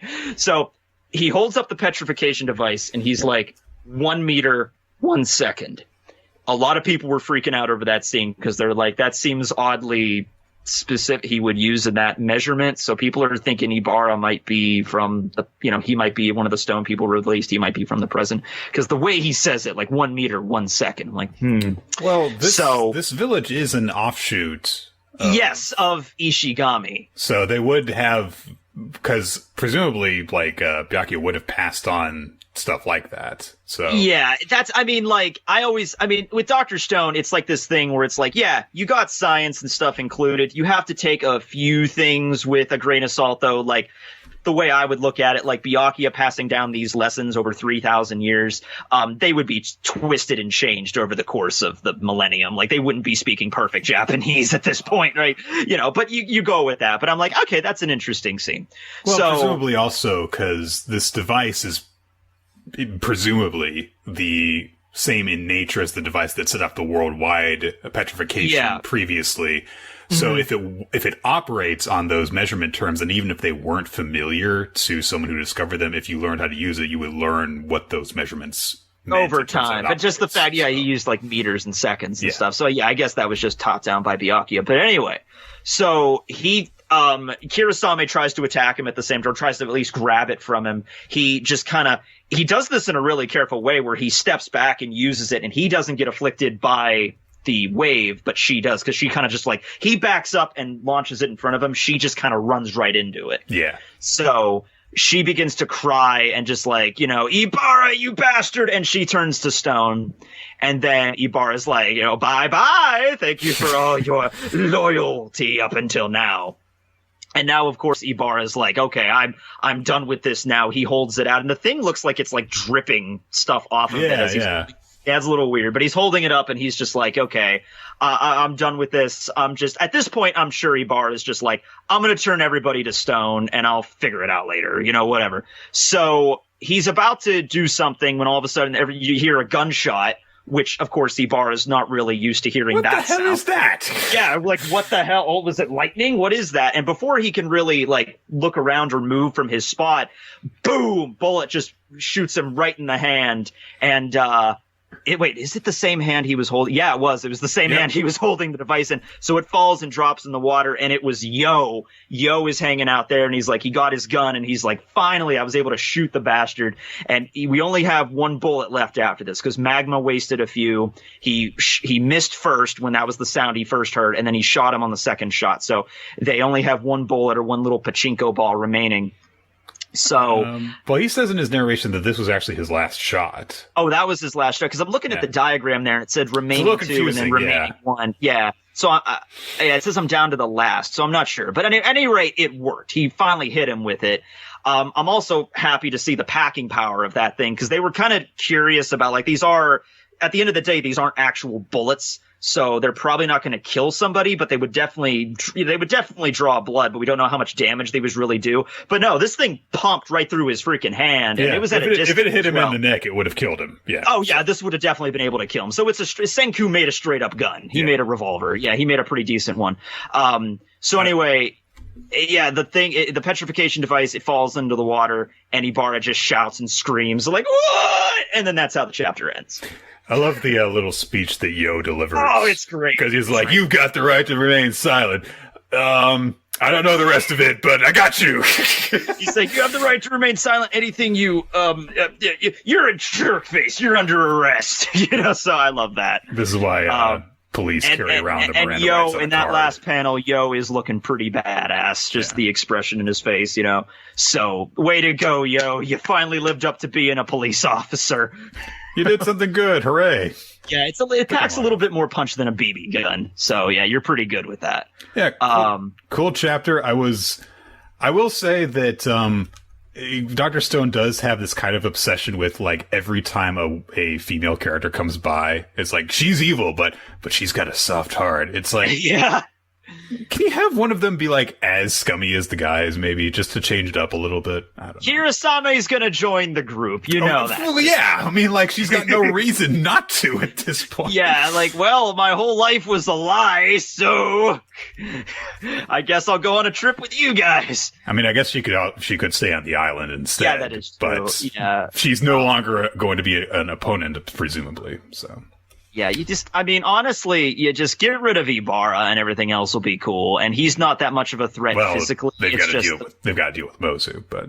Oh, right. Well, I figured Hyoga's gonna, in a perfect world, Hyoga's gonna take him out, and then Hyoga's not gonna want to kill the rest of them immediately. See how that goes. Yeah, but, it looked like Hyoga was getting pushed back a little bit there. I read one thing that, did a pretty good job. It's like, Mozu's great at natural talent, but... Hyoga's the one that's actually trained in this particular martial art with his spear for years and years and years. So, we'll see where this... It's more like Hyoga's got him on skill. Mozu's got him outmatched in raw physical strength. We'll see where that goes. Yep. Okay. All right. We're going to move on to Chainsaw Man, Chapter 49, Shark Hurricane. Sharknado was another translation I saw, which was great. They couldn't do that, no. Yeah. So, Aki emerged from a pile of corpses that Riz was walking over with Denji's half body in tow. Emerged from it, cut her arm off, and now Denji's body is dropped to the ground. She immediately whirls on him, turns her body into, like, I don't know, a bunch of detonation ropes, I think. So there's like this series of explosions as she swings her arm at him, and Aki's thinking to himself, one wrong move and I'm dead. I can see into the future, but only a few seconds ahead, so I've got to make sure I can react in time. And he's very clearly like stressed the hell out trying to do this, knows that if he makes a single wrong move, and even if he fights perfectly, he might die at any moment. More explosions. Fortunately, Plague Doctor Mask Guy has shown up and he pulls Aki out of the way of a big explosion. And, so Riz all of a sudden is just like, hey, whoa, hang on. I'm anemic. I'm practically naked. Now it's a handicap match. This is not fair. And Plague Doctor Guy is like, should we give her a handicap? And Aki's like, no. Okay, no. God, no. What are you doing? So Riz is like, all right, fine. Another demon appears, referring to itself as Typhoon. It appears to be making a typhoon out of its own giant brain matter. So things are not looking good. Now there's another devil to have to deal with. Yep. The angel devil looks down at one of the bodies and kind of like grabs its hand and is like, well, you're going to heaven, but I need to take your blood. Sorry. Eve carries the corpse over to where Denji is. They pour some blood into his mouth, and he, regenerates and wakes up. And they're like, well, yeah, I mean, you should be dead by now. And the shark devil says, "That's my Lord Chainsaw. You're the badassest." So they let him know, hey, Riz killing a lot of people. If you leave her, then she's gonna kill more people. So do you let her kill you without a fight and mitigate the casualties, or do you kill her? It's a philosophical question, really. So Denji's like, all right, I'm going to kill her, but she's really strong.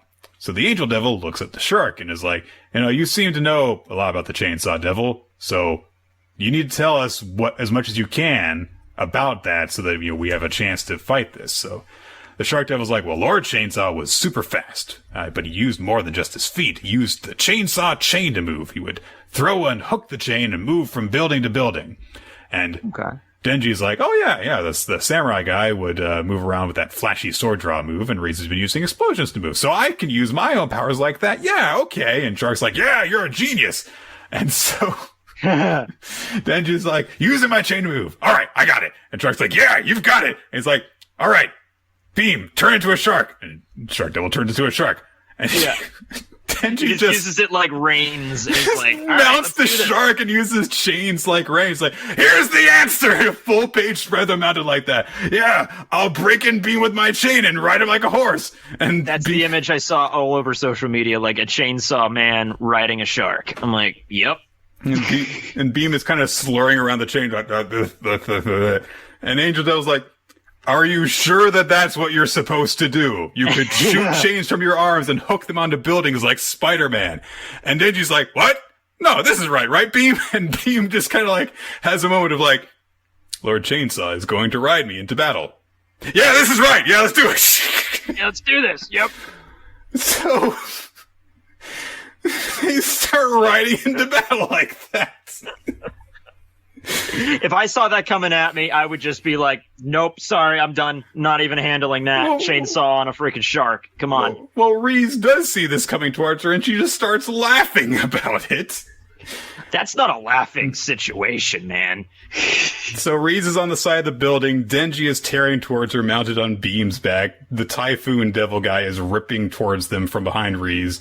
And Reese says, I'm going to make you regret reviving. And Denji's like, don't make me regret this, Beam. What an absurd... I want to make note. Yes, this is a very funny moment. Chainsaw on a shark with a bomb and a typhoon. Yeah. This is a very funny moment in terms of the character interactions and the absurdity of the visual. Denji has just figuratively and nearly literally had his heart ripped out by this woman who claims to love him, only to betray him. She has killed many people in pursuit of killing him and bringing his heart back. and he's doing this stupid shit. Right. So girlfriend. Yeah. I mean, it makes sense so far. My goodness. So there you go. That was Chainsaw Man this week. Chainsaw riding on a shark. Ridiculous. Yep. Love it. Black Clover, page 231, The Dark Triad. Dun dun. Asta had rushed into battle. He took out a bunch of people with the super sword, like he does. Noelle and Mimosa show up shortly afterwards, and Asta's like, "Oh, Noelle's coming too. That water armor's way cool. She cast that moving ball at the same time too. She's gotten really awesome." Okay.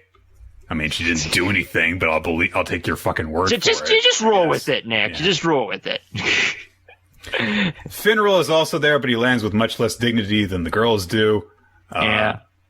Noelle scolds Asta for, jumping ahead like that. Finral's like, look at all the... I was with Noelle and Mimosa, and the thrill of it nearly killed me. No, wait, no, I'm not. No, Miss Finesse is the only one who thrills me now. Because it turns out they're like...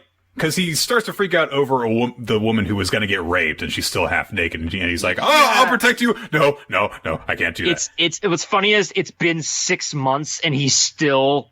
And Asta's like, well, you've come really far in half a year, and he's still this bad with it. I'm like, oh, man, Finral. And they're engaged now. Like, yeah. Yeah. It's like 6 months, and you still can't handle, I can't resist hitting on that cute girl. And Asta's like, you've made so much progress. And Noah's like, no, he hasn't. You're both idiots. Yeah. So, Mimosa uses a new form of her healing magic to heal a bunch of people at once. It takes the form of what looks like angel wings made of flowers. Yeah. Everyone's cool now. We get a little bit of a flashback for when they were with the Arc Kingdom princess, and she was like, go storm the Spade Kingdom's outlying bases. So they did.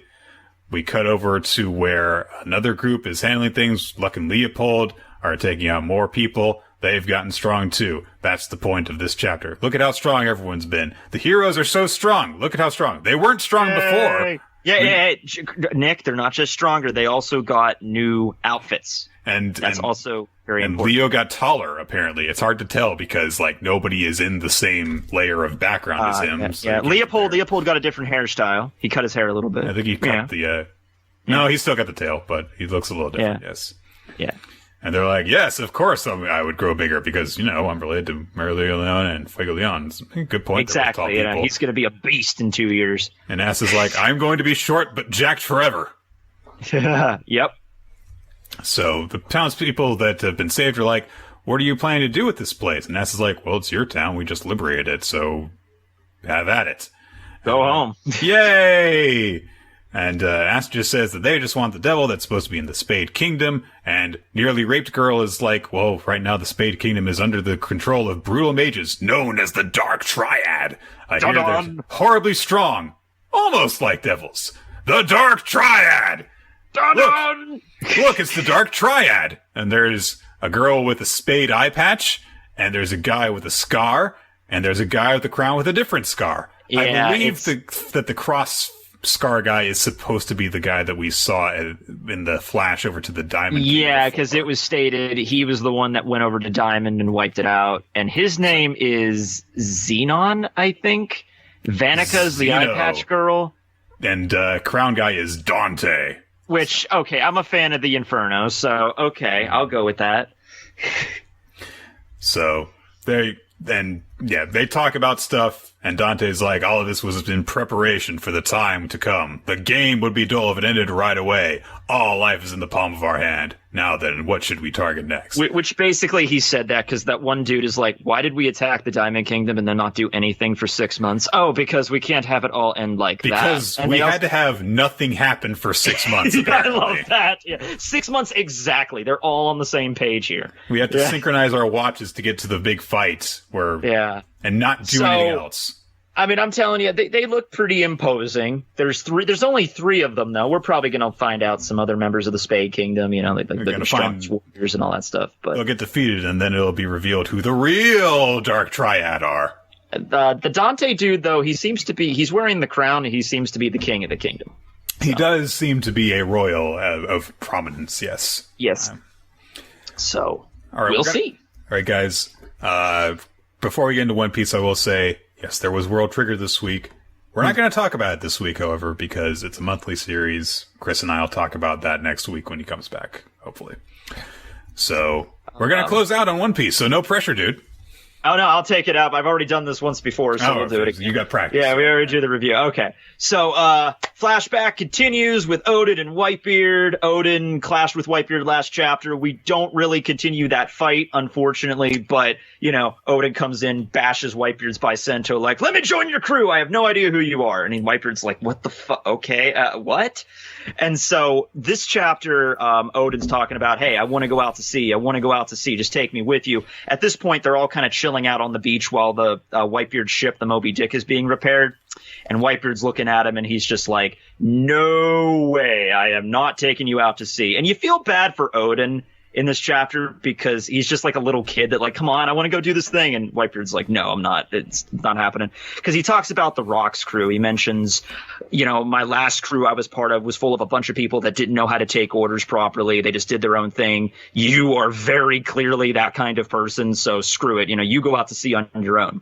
And Odin's like, I tried to do it, but I couldn't. I have no navigation skills. Like, I'm good at everything else, but this one thing I'm not good at. So Kinemon and the rest of the Scabbards show up, and they kind of have a bit of like a bro moment with Whitebeard where they're like, Kinemon's like, yeah, he can't leave. He's going to be the next shogun, and he's the daimyo of Curry. Like, you can't leave anyway. And Whitebeard's like, yeah, don't worry. I had no plan on taking him anyway. So they do the little fist bump thing. And there's a fun scene, meanwhile, while Inuarashi and Nekomamushi are talking to Marco, and they're like, hey, Marco, can you tell us about the 5 other islands in the world? And Marco's like, what do you mean 5 other? Do you actually think there's that little of islands? He's like, there's hundreds of thousands of islands, like more islands than you can count out to sea. And so they're shocked by that. So 2 weeks go by, and basically Odin is on constant watch because the Scabbards know exactly how he thinks. And if they let him go for a second, he's going to run back to the ship and try to stow away or something. So they take their eyes off him, and he stows away in the ship. So exactly. So Izo is with him at this point. I'm assuming they're taking ships, but Izo just happens to be with him right now. And he's like, I got to go, into the bathroom to do some business, and just you don't have to follow me everywhere. And then Izo's like, okay, fine, I'll wait for you here. But he does just that. Whitebeard's ship is repaired. He sets out to sea, and they're like, we feel kind of bad for leaving Odin behind, but we're like, screw it. They gave us some good food and stuff, but they knew what was going to happen, so it would probably be best. And I think Whitebeard literally everyone basically knew exactly what Odin was going to do. So everyone took precautions to prevent it from happening. So Whitebeard is like, yeah, I know. I mean, look. If we were to take him with us, it would basically be an act of war because we would be taking the king. Yeah. He's like, they would. So we had to sneak away, otherwise he would try and go with us. So, and of course he did, even though they tried to sneak away. So he gets out, he sneaks away out of the bathroom. Izo figures this out immediately and is on his tail. Odin takes a chain with like a weight at the end of it and just twirls that thing and just throws it, and it latches onto the mast of the Moby Dick. And Izo grabs onto Odin, and they both just get flung over the shore into the waterfall over the sea. Marco is about to like get the chain, because all they have to do is just unwrap it, and then Odin would just fall in the water, and Izo as well. And Marco's like, all right, well, that's good shot there, Odin, but we're gonna let you go. Whitebeard kind of stops him, and he's like, wait a second, Marco, just pull up the guy that's holding on to Odin, Izo. So they pull Izo up. They keep Odin out on the chain while they're having a discussion. Izo, they tie him up, because if they don't tie him up, then he's going to go and try to help Odin, obviously. So they tell him, I can't just let this guy on my ship because I have no idea what this guy is. This is my family, after all, because that's how Whitebeard views his crew. So he's like, I can't just let him on the ship, right? So they come up with an agreement, though, where Whitebeard goes over to Odin and says, if you can, hey, Odin, if you can hold on to that chain in the water being dragged by my ship for 3 days straight, then I'll let you on my crew. And Odin's like, really? And Whitebeard's like, yeah, I'm a man of my word. And so begins the trial of Odin. And so This is actually terrifying if you actually think about it. Imagine being submerged he's being keel-hauled, essentially. Yeah, imagine being in salt water, just constantly, because you can't avoid it. You're going to be sucking in and drinking salt water for 3 days straight. You'd be dead in a few hours if that happened to you. But this is Odin, of course. So we see him get in the middle of the weather, the hail, giant fish eat him. We see him sleeping while holding the chain. He gets dragged underwater, beaten by rocks, fish flapping in his face. So he's not looking pretty good, but it's been literally that he is actually sleeping while this is going on. He just sleeps while holding onto the chain. He's Odin. And so, sure enough, after a few days of this, the rest of the Whitebeard crew is kind of cheering him on. They're like, come on, Odin, you can do this. Izo, this was something interesting because Izo eventually ended up becoming the division commander on Whitebeard's crew for the longest. And yet here, Izo hates Whitebeard. He's looking at him like, I'll never forgive you for what you did to my daimyo, for my lord. And Whitebeard's like, well, we'll see what happens. So it's literally 2 days and 23 hours into this where his face is all puffed up from the beating and just all the salt and everything. And so he's beaten up. We cut over to Random Island because Oda doesn't always name every island. It's like, on a random island somewhere, there is a lady being chased by a bunch of pirates. The lady is Toki. Her maiden name actually is Amasuki, which turns out to be very similar to Kozuki. Kozuki uses the kanji for light and moon. Amasuki uses the kanji for heaven and moon. So there's some connection to that there. Yeah. And the symbol on her garb looks very similar to the Kozuki. It's a moon. Yeah. Yeah. So, Toki lady from, we find out in this chapter, she time jumped from 800 years ago. Most of us could probably figure she was from the Void Century. Toki means time. It does. We knew, I know, big shocker there. And her name is Toki in and of itself. So I wonder if that's her real name or if it's just like, I have the fruit, so I'm just going to call myself Toki. I don't know. But we knew she traveled back from a time period long ago. We didn't know the exact time period, but we figured it's Void Century because everything ties back to Void Century. And it turns out also she's from Wano originally because she's like somewhere other than Wano and she needs to get back to Wano somehow. So she's on a beach. She's being chased by a bunch of slavers. And Odin just comes out of the water and he's like literally like people think he's an umibozu, like he's like a sea devil. He's super swole and he's holding his sword. Swole in a bad way. In a bad way. He's absorbed like more salt water. Like there's like 300% of this guy's mass is seawater at this point. He gets out of water like, I'm here. I heard a woman scream. I'm here to save you. And so even in this state, though, he succeeds or at least he scares them off and he just kind of collapses. And we cut back to the ship and everyone's like, oh, he let go with an hour left. And they're like, oh, I wonder what would have happened for him to leave this test. So we cut over to the following day. Odin is now back to normal size. Toki kind of gave him first aid and stuff. He's Odin, so he just gets back up and he's like, I'm good now. It's cool, lady. So it's like when Luffy ate a whole bunch of food and then an hour later he was fine because he just digested it, 100%, right? Yeah. So it's funny because Odin's obviously very thankful to Toki and he's like, oh my God, this is the first time in my entire life I've stood on another island other than Wano. My adventure starts here. This is going to be crazy. Thank you, girl. Is there anything I could do to help you? I mean, to repay you? And Toki's like, I really want to go to Wano. And Odin's face like, it's the most disgusting thing you could think of. God damn, really? So interesting guy shows up. The leader of those slavers that were trying to capture her, the pirates, was actually Karma. Karma was one of the subordinate captains that helped out Whitebeard during Marineford. He was the squid dude, who I guess is at least he's either a fishman or half fishman because he does. I didn't notice this back in Marineford. He has 6 arms that are all functional. Yes. So he's not just some guy wearing a squid costume. So he's either fishman or half fishman, but they don't look like fish arms. They look like he looks like a regular, except for that. Yeah. So I'm thinking it might be something like Derringer, but whatever. So he shows up and he's like, "Oh, I'm going to beat you down." Whitebeard appears and just boom, just taps Karma on the back of his head and he falls down immediately. And Whitebeard's there. And he's like, you know what, Odin, you might have technically failed the trial, but the fact that you left because a woman was in danger, that proves to me that you're a good guy and that I'll accept you on my crew as my little brother. So that was cool. So I'm assuming the little, like Marco's like 15, Josu's like 12 here. He refers to those guys as his sons, but men that are a little closer to his age are his little brothers. So Odin strikes he's really much like Luffy here. He strikes the happy. He's like, yo, Sugoi, yeah, we're going to do this.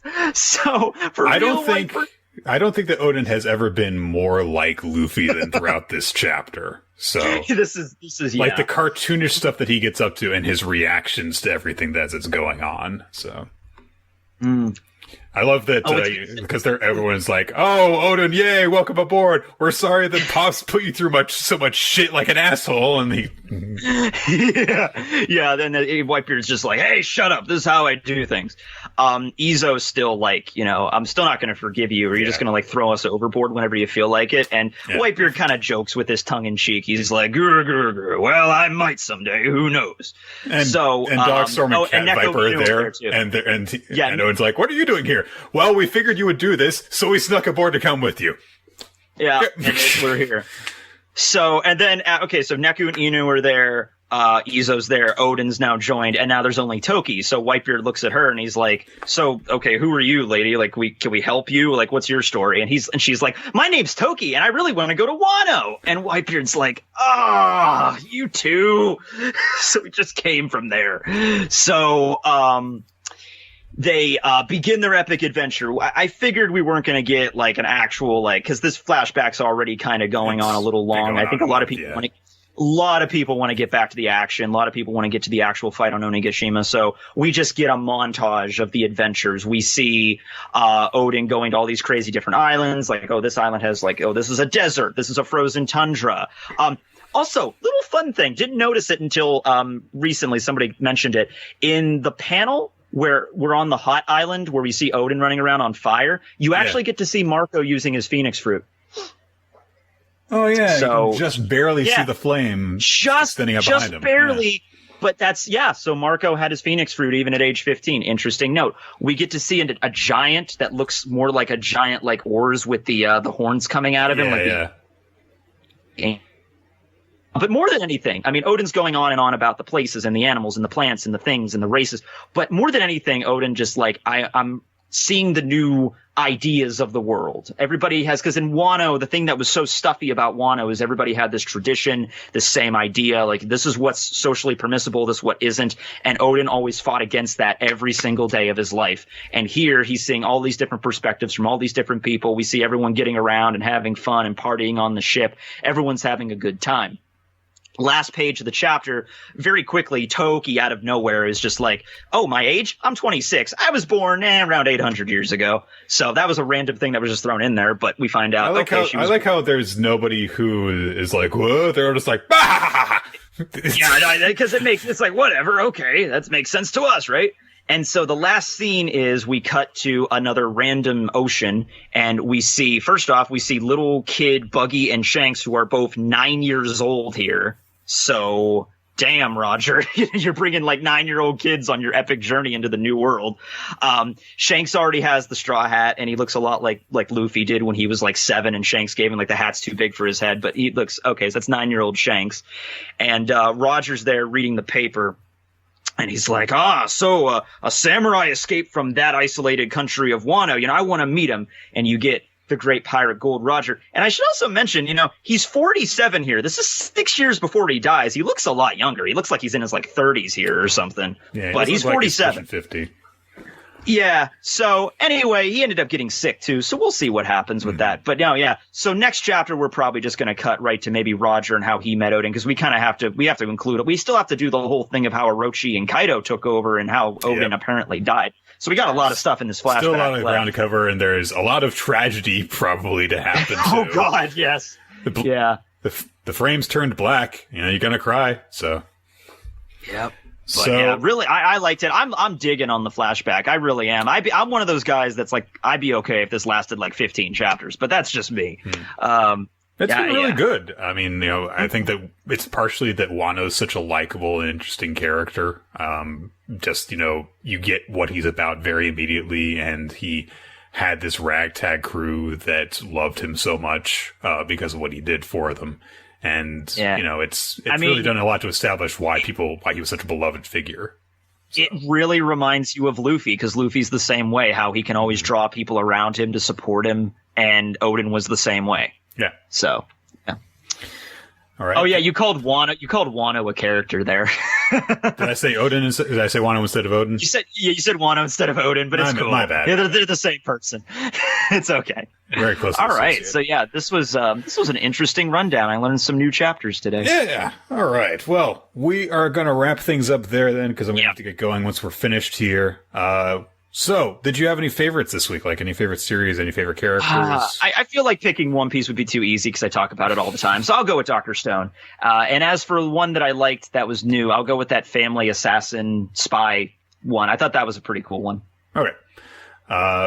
My favorite chapter this week was Chainsaw Man. I'm paying for it so much that I wanted so badly not to read this series, and then when people picked it, it suddenly got really awesome. So... because this entire fight that's involved Reese has just been really good. So, but this was just too funny to pass up. And my favorite character this week was actually Endeavor. Not because he's a likable person, but because it was like some really hefty stuff. And, hey, he did what is probably best for his family finally. Yeah, probably my favorite character I would go with Endeavor too for that. The fans voted for World Trigger and Hughes, so which we didn't cover this in this breakdown because I deliberately left it off. So I don't read those series either way, so Yeah. So that's going to do it, guys. Thank you for joining us for Weekly Manga Recap. Tekking, thank you for joining us for the show. No problem. Anytime. Is there anything besides your usual stuff you want to plug, your YouTube channel, everything? I've limited just to YouTube and Twitter. I am doing a charity live stream this month. It'll be on December 21st. It'll be for St. Jude's Children's Hospital. So I'll put a video about that probably next week announcing the particulars of that. But that's my next big project coming up. All right, cool. And we should be back at our usual time next week on Wednesday, sometime 7:30 to 8 p.m. Eastern Time. Hopefully back on smashcast.tv/RollOC. We'll keep you updated on that stuff. Just be sure to follow the social media accounts, at WMR Podcast, at RollOC, at Nick F. Time. And I'll let you guys know if I need to host it myself again, that kind of thing. Check out our past episodes on weeklymangarecap.podbean.com. Subscribe on iTunes, on YouTube. Leave a comment, leave a rating. Send feedback, questions for Q&A episodes, all that good stuff. You can do that via weeklymangarecap.yahoo.com. Send him chocolate. Send Nick a lot of chocolate. No. Or the Discord server. Discord is also a really valuable way for us to keep in contact when something, like this occurs. We need to update everybody on this stuff. Special thanks to everyone who supports us on Patreon. Special thanks to Steven, our tile artist, Infamous Planet, for making the streaming frame. To Milo Jack Stillitz, soundcloud.com/Milo Jack Stillitz, youtube.com/Winsdale Cheddar does the visuals, for our opening sequence, and to Ninja X3I for maintaining the spreadsheet with all of our information regarding the favorite series each week, the superlative awards, and also the recommendations that we're working on. So that's going to do it. Tekking, thank you very much. Anything you want to say? Anything you want to say before we close off here? Nope, we're good. Just right. Nice to hope Chris is back next week. Hope everything's good with him. So because see, if Chris were here, if I tried to say no, I don't have anything to say, we would improvise something really quickly, and I'd be like, I don't know what I'm doing, and sometimes Sometimes I have something really interesting to say. Mostly I don't, because I'm very tired by the end of it, which is great. God, yeah. And you still have to go to work. That's the sad thing. Yes, I do. Thank you for reminding me. Nope. Goodbye, everyone. Later, everybody.